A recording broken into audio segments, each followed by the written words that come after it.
roobab waaweyn oo maanta ka da'ay magaalada Boorama ayaa daadashii biyaha roobka ka soo rogmaday togaga magaalada Boorama ayaa waxay saameyn xooggan ay ku yeesheen xaafado badan oo degan galbeedka magaalada Boorama waxaana hakada geliyeen biyaha daadasha ka soo rogmaday isku socodka wadooyin dhowr oo marin u ah dadka degan xaafada Sheekh Ismaan daadashan xawliga ku socday ayaa waxay barakiciyeen qoysas badan oo gabi ahaan baaca ka bilaahooya wixii aantay ay sina daadasho ay ka qaadeen sida qoysaskani qaar ka mid ah dadka ay barakiciyeen daadashani maanta galigii dambe ka soo rogmaday togaga magaalada Boorama oo telefishanka caalamiga Home Cable TV booqday ayaa waxay dawladda iyo bulshadaba ugu baaqeen wixii gurmad loo fidin karo loo fidiyo dad jilicsan baan nahay oo kici kari waayo oo Ilaahay xaalkiisa Ilaahay u ogyahay dadku dad waan dhex jiifnaa imika u wadna qaado imika dalkan ku joognaa waa dawladdu hadday dawlad cadaalad tahay hana soo gaadho oo dadka hanaga qabato waadiga arkaya sidaan u hadlay saanu joogo waaniga arkay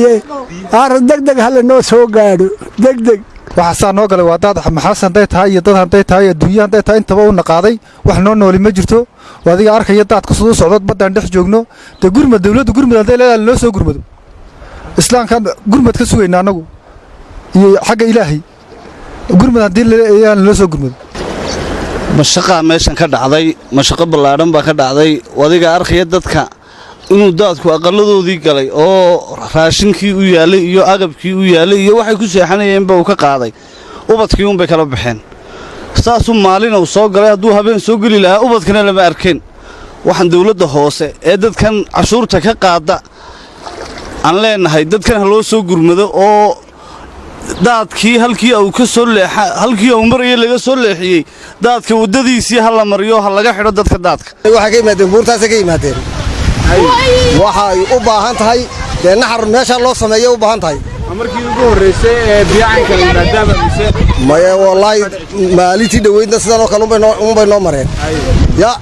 maalintii dhaweydna sidaan oo kale un bay noo mareen waxa la gurmada ma baahaynaba gurmadka ka filaysan yaa weyn dawladdu inay noo soo gurmataan filanaa hadii halkaana laga qabto dad moosna laga qabto wuxuu bay noo qaban lahayd wax loo yimid doon dadka haynaaba ma jirtaba dhanka kale xildhibaan Cabdullaahi Xuseen Caatay oo kamid ah mudanayaasha golaha deegaanka magaalada Boorama ayaa dhankiisa waxaan indhaha ka soo qaaday goobii kala duwanaaye daadashu ay saameynta ku yeesheen isagoona booqday qoysaska ay barakiciyeen daadku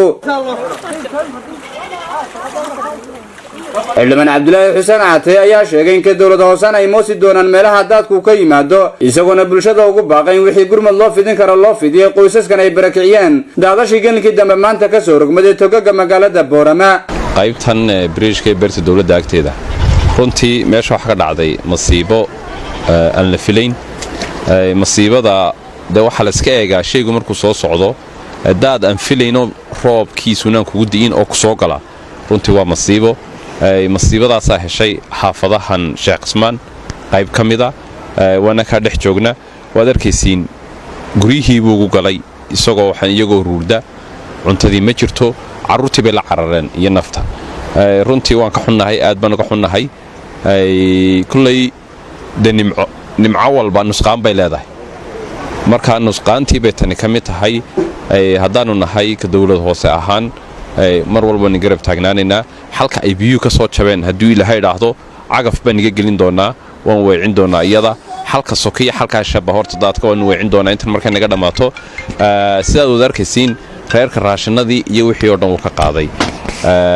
waxaan u keeni doonaa hadduu Ilaahay dhaahdo caawa raashinadii waxay ay karsanayeen aniga afka dawladda hoose ku hadlaya waan u keeni doonaa wixii kale gurmada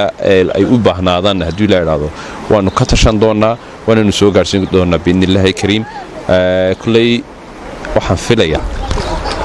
arrinta xagga ka dhacday ma sahlana waxaana baaq u diray cid kastoo ka qayb qaadanaysa masiibada reerka ku dhacday xaafadan un maahee waa ilaa xaafadaha dambe kullay gurmad gargaar bay u baahan yihiin wixii tamarteedana oo ka geysanaynaa inankuna tamartiina ka soo geeyay isaga sabaatay daadashii maanta ka soo rogmaday togaga magaalada Boorama ayaa waxay barakiciyeen qoysas badan oo ku nool galbeedka magaalada waxaana u baahan yihiin qoysaskaasi wixii gurmad loo fidin karo loo fidiyo waa Imraan Xuseen Aadan wararka telefishanka caalamiga Home Cable TV Boorama.